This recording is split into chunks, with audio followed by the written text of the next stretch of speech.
The next station is Banksy. Mind the gap between the train and the platform.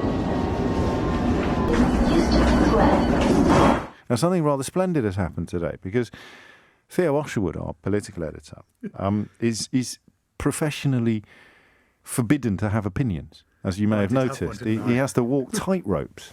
You can imagine what it was like for him until relatively recently on this radio station to have to deal with me and then with other presenters as well. And there were astonishing feats of contortion to avoid ever expressing any opinion at all, either on air or technically on social media. But you've been filling the boots today, boy. I did. I just thought when I saw this, I just thought it was just desperately sad that you couldn't have a piece of artwork that was... And TfL at this point, of course, had recognised that it had breached its graffiti policy. Yeah. Because, of course, tube trains are like Meccano sets. You can take the panels off.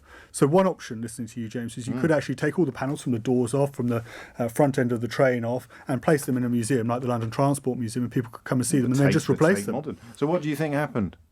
Now that we know that, because it was clearly done by accident, wasn't it? They didn't know it was a Banksy when they did it. That is a question, because, of course, Transport for London are saying they now did it by accident because there was a backlash about it. But their initial response was that it breached their graffiti policy. But, of course, last year, in October last year...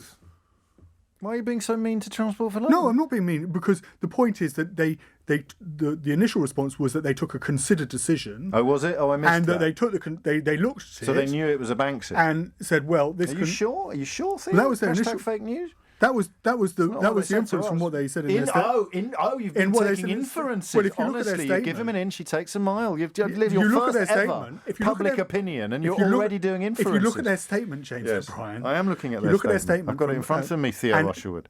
This is the second source quote that's in the Evening Don't Standard. point at me like that, pal. It's my studio.